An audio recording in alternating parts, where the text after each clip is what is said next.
voit aussi ce pari qui va accentuer les inégalités sociales, puisque c'est un pari qui est entièrement voué à la nouvelle bourgeoisie, qui vient habiter ce Paris. Évidemment, Baudelaire déteste la bourgeoisie, mais c'est aussi un pari qui met sur le carreau, sur le pavé, les pauvres. Baudelaire a un côté, je mets des guillemets, homme de gauche, dans sa pitié pour les exclus, les misérables, qui se voit aussi dans les poèmes consacrés aux chiffonniers, aux ivrognes, aux vieux saltimbanques. Les marginaux sont nombreux dans l'univers de Baudelaire, en prose et en vers. Ce sont des personnages qui sont en passe de disparaître. Et Baudelaire est toujours sensible à la dimension de regret, dans le temps qui avance, dans le progrès. Le poète le plus moderne de son époque devient anti-moderne quand il s'agit de progrès. Un progrès qui s'incarne dans toutes les innovations techniques qu'amène la révolution industrielle. Le chemin de fer ou encore l'éclairage au gaz. La technique permet également l'apparition d'un art nouveau, la photographie. Dans les années 1850, il est de bon ton d'aller se faire tirer le portrait.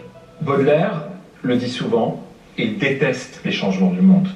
Il déteste la misère qu'engendre ce qui est en train de devenir le capitalisme. Il déteste la destruction du vieux Paris. Il déteste la négation du temps. Et en même temps, on peut reprendre la même phrase et enlever et transformer détester et remplacer par être fasciné. Et créer à partir de là. Et c'est là le ressort de Baudelaire. Il déteste, il est fasciné, il crée.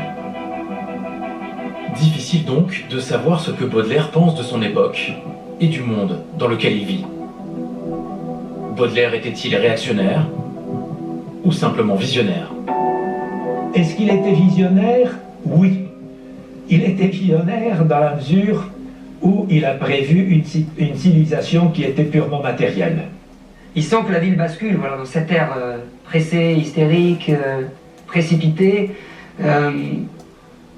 Et en fait, ces valeurs-là, de l'argent, de l'utile, du rentable, de l'absolu progrès, comme si le progrès ou la rentabilité étaient des valeurs en soi. Et bien ça nous parle à nous qui vivons un système à bout de souffle. Il a fait un texte, il se trouve dans ce qu'on appelle les journaux intimes. Il commence par « Le monde va finir ». Et il dit pourquoi. Parce qu'il n'a plus aucune raison d'être.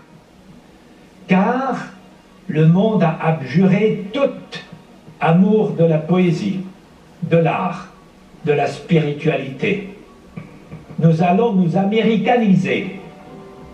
Tous ces textes nous parlent de ce qui est arrivé à nous, c'est-à-dire ce sont les gestionnaires qui ont pris le pouvoir, tout est pesé, tout a un prix.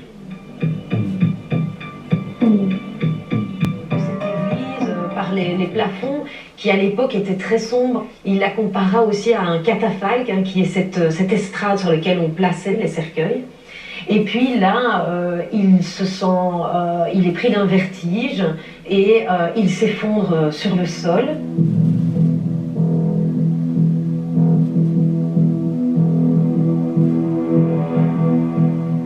Il va tomber, il va pas réussir à se relever. Et quand on va réussir, en tout cas, à l'emmener dans un hôpital, il est totalement aphasique, il ne sait dire que crénon, crénon, crénon. Crénon, c'est crénon de Dieu. C'était une protestation contre son sort. C'est terrible, c'est comme si lui qui a tellement aimé les mots, lui qui a tellement jubilé avec les mots, tellement joui des mots, il arrive à ce point où maintenant les mots eux-mêmes ne lui sont plus accessibles et lui sont déniés. Moins d'un an plus tard, Baudelaire meurt dans les bras de sa mère, à l'âge de 46 ans.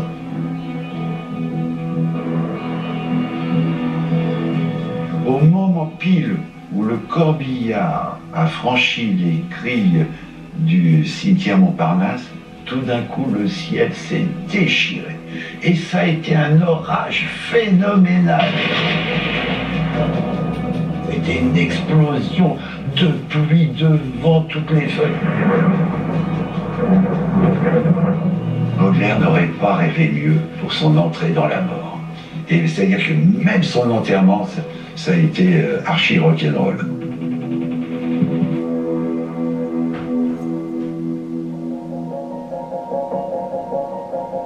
Il faut être toujours ivre. Tout est là.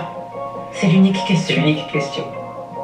Pour ne pas sentir l'horrible fardeau du temps qui brise vos épaules, Et vous penchez vers la terre, il faut vous enivrer sans trêve.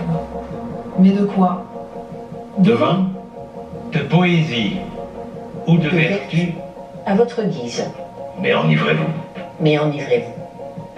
Mais enivrez-vous.